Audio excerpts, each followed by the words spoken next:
झारखंड का सिमडेगा जिला है ना, वो बहुत ज़्यादा मशहूर हो गया है। अभी 27 अगस्त को यहाँ पर फिर एक नेशनल हॉकी टूर्नामेंट होने वाला है। और जब भी एक टूर्नामेंट आप सफल आयोजित कर देते हो, उसके बाद आपके पास तो कई मौके होते हैं कि आप आयोजन पे आयोजन बस किए जाइए हॉकी टूर्नामेंट के, हर खेल के, जिससे आपकी जो जिला है, जो आपका राज्य है, उसका नाम एकदम रोशन हो जाए और आपके खिलाड़ियों को नेशनल टीम में जाने का और मौका मिले। आपके वहां से और कई अच्छे प्रतिभाशाली खिलाड़ी नेशनल लेवल पर जाकर देश का नाम रोशन करें। पर इसके पीछे कई सारी बलिदान देनी पड़ती हैं, और वो बलिदान दे रहे हैं SS बालिका उच्च विद्यालय की बच्चियां दे रही हैं। बहुत बड़ा बलिदान दे रही हैं, अपनी शिक्षा का बलिदान दे रही हैं।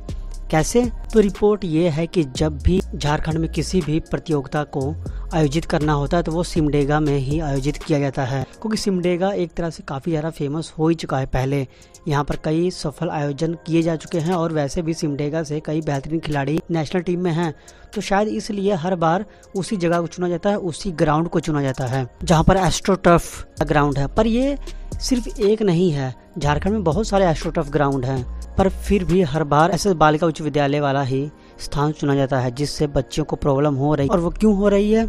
जब भी खिलाड़ी आते हैं तो उनको रहने के लिए जगह तो चाहिए ना। अब ऐसा तो है नहीं कि अलग से हॉस्टल बनाए हों खिलाड़ियों के लिए।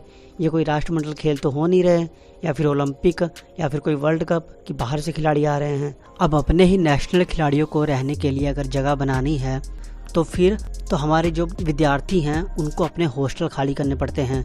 यानी कि SS विद्यालय की जो बच्चियां हैं उनको अपने हॉस्टल खाली करने पड़ते हैं जो स्कूल के अंदर आते हैं। इसके अलावा इसके पास में एक और हॉस्टल है, वो भी बच्चियों के लिए ही है, वो भी खाली करवा दिए जाते हैं, जिससे बच्चियों की पढ़ाई काफ़ी ज़्यादा रुक जाती है। क्योंकि अगर वो यहाँ पर पढ़ाई करती हैं तो उनको फिर रहने के लिए जगह चाहिए, उनके खाने पीने की व्यवस्था चाहिए, और अगर वो घर चली जाएंगी तो उनकी फिर पढ़ाई तो एकदम बेकार हो जाएगी ना। कई बार उनकी पढ़ाई रुक जाती है और ऐसा कई बार हो चुका है। यहाँ के जो अध्यापक हैं उन्होंने तो ये भी बोला है कि पिछली बार जब ऐसा हुआ था, किसी खेल का आयोजन किया गया था, तो बच्चियों को किसी दूसरे स्कूल में शिफ्ट कर दिया गया ताकि उनकी पढ़ाई का नुकसान ना हो। पर आप खुद ही जानते हो, अगर आप एक घर से दूसरे घर में जाओ कुछ ही पलों के लिए तो आपको थोड़ा अलग तो लगेगा ना, आप एडजस्ट नहीं हो पाओगे। तो यही सेम चीज़ बच्चियों के साथ भी हो रही होगी।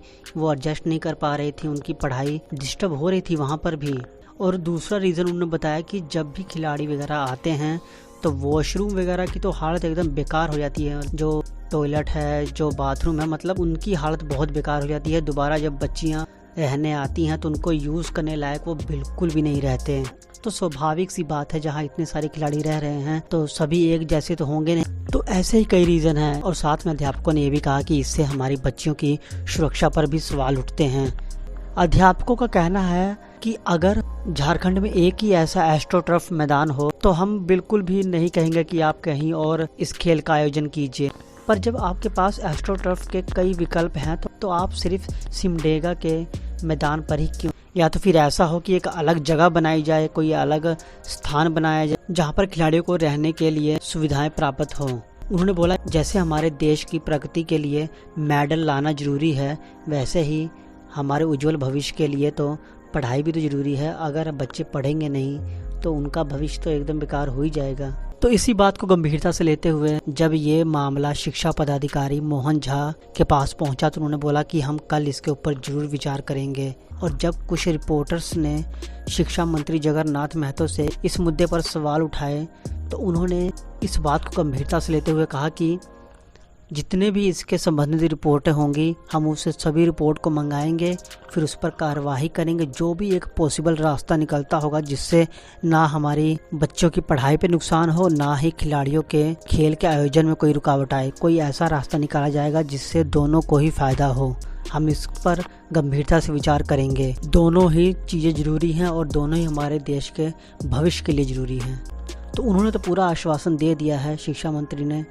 देखते हैं आगे क्या होता है। कल तक इसकी एक और अपडेट आ जाएगी। तो आपका इसके ऊपर क्या विचार है?